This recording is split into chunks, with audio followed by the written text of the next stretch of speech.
So recently, Indonesia passed a law that bans sex before marriage and adultery, with a possibility of getting up to 1 year in jail if you are convicted of those crimes.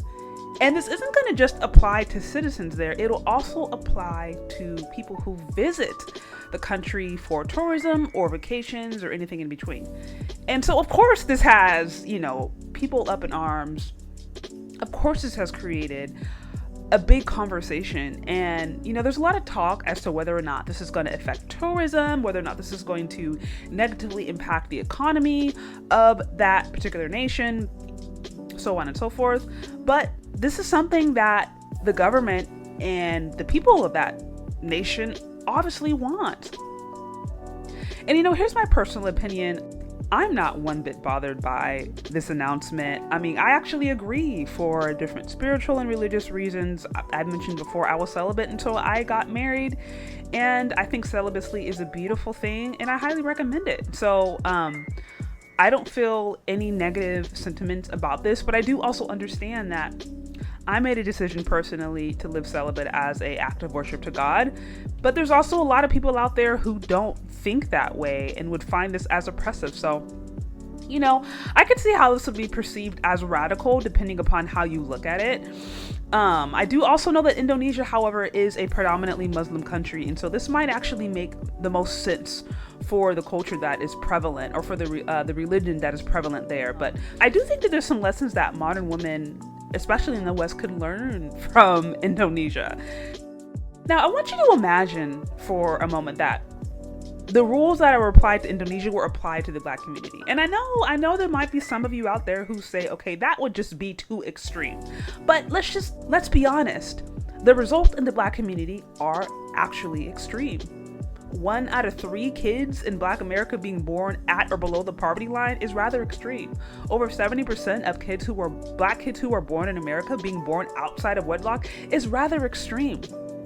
Over 50% of Black men being single and childless, rather extreme.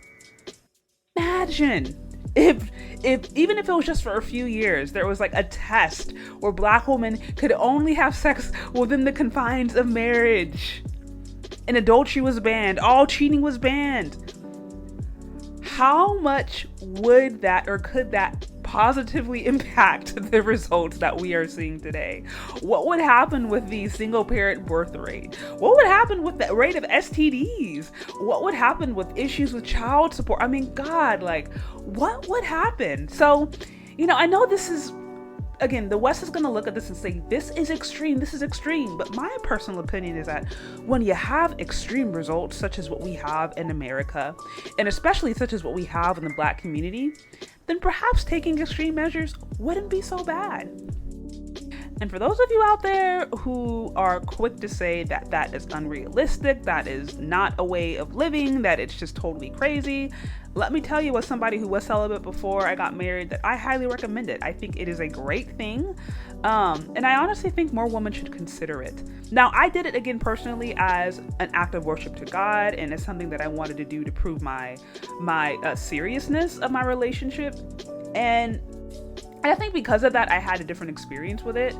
But whether or not you do it for spiritual reasons, as did I, or you just do it as a way to try to navigate or to try to avoid the potential for just all kinds of things, unwanted pregnancies, STDs, soul ties, emotional issues, whatever, no matter what reason you choose to do it, I honestly think that it is a great way to live. And in this sex-crazed culture, I think the value of celibacy in keeping your body pure and maintaining your temple, maintaining your body until you actually decide to commit your life to somebody, I think that is greatly understated and greatly undervalued, and I recommend it.